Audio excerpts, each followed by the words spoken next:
ನಮಸ್ಕಾರ. ನಾನು ಮಾಲಿನಿ ಭಾಸ್ಕರ್. ನನ್ನ ಫುಡ್ ಚಾನಲ್ಗೆ ಸ್ವಾಗತ.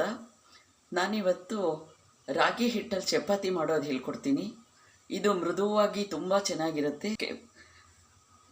ಇದರಲ್ಲಿ ಒಂದು ಅಳತೆ ಹಿಟ್ಟಿಟ್ಕೊಂಡಿದ್ದೀನಿ, ಅದಕ್ಕೆ 1/4 ಅಳತೆ ನೀರು ಇಟ್ಕೊಂಡಿದ್ದೀನಿ. ಇದಕ್ಕೊಂದು 2 ಸ್ಪೂನ್ ಎಣ್ಣೆ ಹಾಕ್ತಿದ್ದೀನಿ.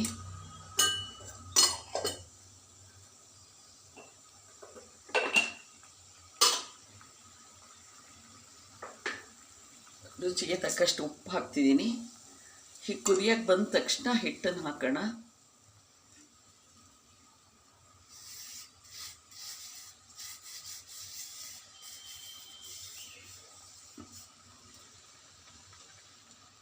ಚೆನ್ನಾಗಿ ಕೂಡ್ಸೋಣ.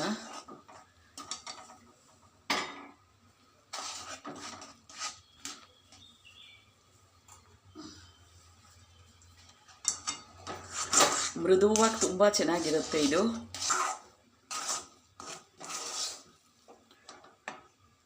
ಆರಕ್ಕೆ ಬಿಡ್ತೀನಿ, ಆಮೇಲೆ ನಾದ್ಬಿಟ್ಟು ಚಪಾತಿ ಒತ್ತೋಣ.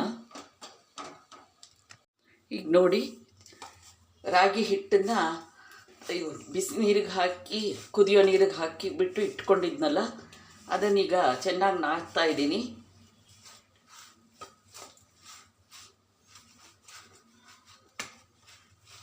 ಈ ಉಂಡುಂಡೆ ಮಾಡಿಬಿಟ್ಟು ಚಪಾತಿ ಥರ ಅರೆದ್ರಾಯ್ತು.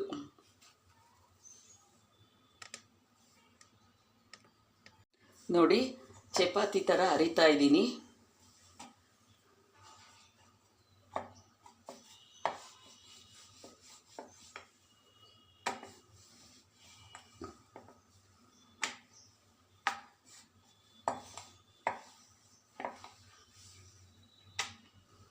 ತುಂಬ ಮೃದುವಾಗಿದೆ, ನಿಧಾನಕ್ಕೆ ಮಾಡಬೇಕು.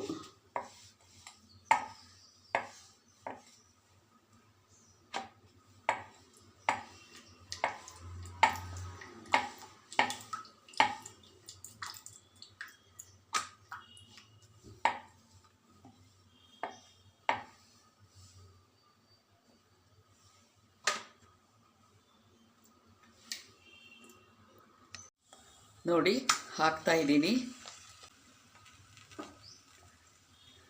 ರಾಗಿ ಚಪಾತಿ ಎಲ್ರಿಗೂ ಗೊತ್ತಿರೋ ಹಾಗೆ ರಾಗಿ ತುಂಬಾ ಆರೋಗ್ಯಕ್ಕೆ ಒಳ್ಳೆಯದು. ತುಂಬ ಮೃದುವಾಗಿರುತ್ತೆ ಇದು ರಾಗಿ ಚಪಾತಿ.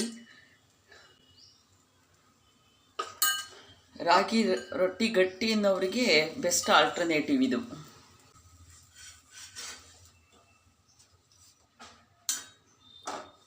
ಮೃದುವಾದ ರಾಗಿ ಚಪಾತಿ ತಿನ್ನಲು ರೆಡಿ. ವಿಡಿಯೋ ನೋಡಿದ್ದಕ್ಕೆ ತುಂಬ ಧನ್ಯವಾದಗಳು. ಲೈಕ್ ಮಾಡಿ, ಶೇರ್ ಮಾಡಿ, ಸಬ್ಸ್ಕ್ರೈಬ್ ಮಾಡಿ ಮಾಡ್ಕೊಳ್ಳದೇ ಇರೋರು. ವಿಡಿಯೋ ನೋಡಿದ್ದಕ್ಕೆ ಥ್ಯಾಂಕ್ ಯು.